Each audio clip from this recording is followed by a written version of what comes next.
très heureux d'être là, surtout d'avoir été sélectionné. En effet, quand on pense que Ferrières, c'est une petite ville de 980 habitants qui jouxte la ville de Foix et qui s'est développée dans les années 70 tout au long d'une route départementale en arête de poissons, c'est-à-dire qu'il n'y avait aucune liaison, il n'y avait absolument rien. Dans les années 80, quand même, malgré tout, il y a eu 2 bâtiments publics qui se sont créés et qui ont favorisé l'implantation d'un carrefour, c'est une école et la mairie.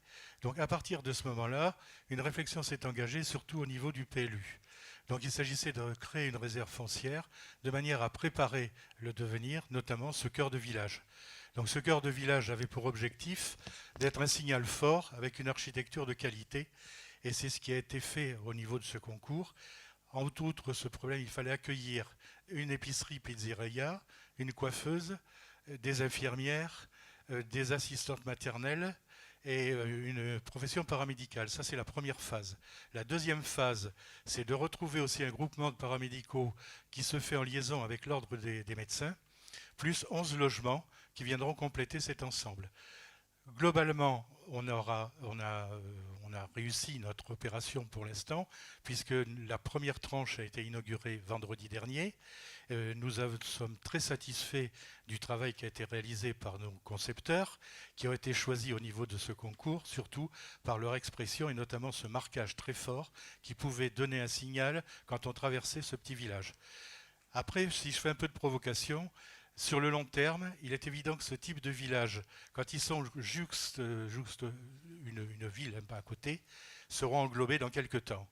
Donc le souci que j'avais, moi, c'est que quand ça se fera, peut-être dans 5 ans, dans 10 ans, que ce ne soit pas un quartier mort, mais que ce soit un quartier qui a sa propre vie, qui retrouve toute son authenticité et toute sa mémoire. Donc voilà le but de l'opération.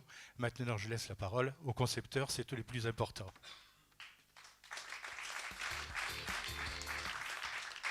Quelques remerciements, bien sûr, à Paul, pour sa confiance, pour son énergie, et tout au long de ce projet.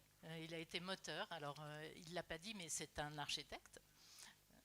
Voilà, donc ça compte énormément. Ensuite, bien sûr, remercier les jeunes architectes de notre agence qui se sont investis aussi sur ce projet. Maria et Antonin, les bureaux d'études, et bien sûr les entreprises sans qui rien de tout ça existerait. Avec Barthélémy, ce qu'on avait envie de dire sur ce projet, ça tient au mot territoire, paysage, architecture. C'est très vaste, mais pourquoi territoire? Parce que notre attachement, notre connaissance du territoire de l'Occitanie a fait que la halle, qui ne faisait pas partie du programme, eh bien, était pour nous une sorte d'évidence, tout de suite, très vite.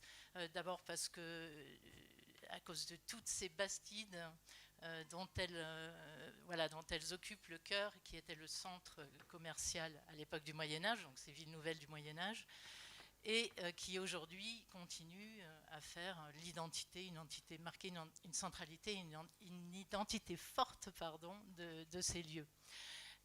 Et couvrir un espace public de cette manière, eh bien, c'était offrir, ça a été dit, une image, un signal à la fois fort et familier, une monumentalité tempérée et bien sûr un lieu d'usage et d'activité qui vont pouvoir se dérouler sous ce couvert. Architecture et paysage, pourquoi? C'est le nom de notre agence. Ça fait plus de 20 ans maintenant qu'en Ariège, nous essayons, nous passionnons même plutôt pour tisser des liens entre ces deux domaines. Et là, il se trouve que aussi le projet architectural et urbain découle de cette vallée qui est structurée par des lignes, des longues lignes parallèles, celles de la rivière, de la route, de ce qu'on appelle la terrasse basse, la terrasse haute, puis les reliefs montagneux.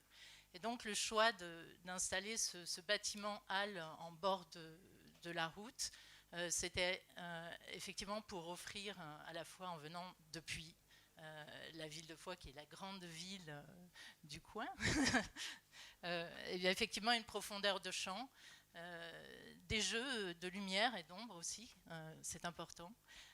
Et puis un bâtiment ascensionnel une dynamique ascensionnelle de ce bâtiment qui va finir par frontaliser effectivement sur ce carrefour pour marquer ce signal.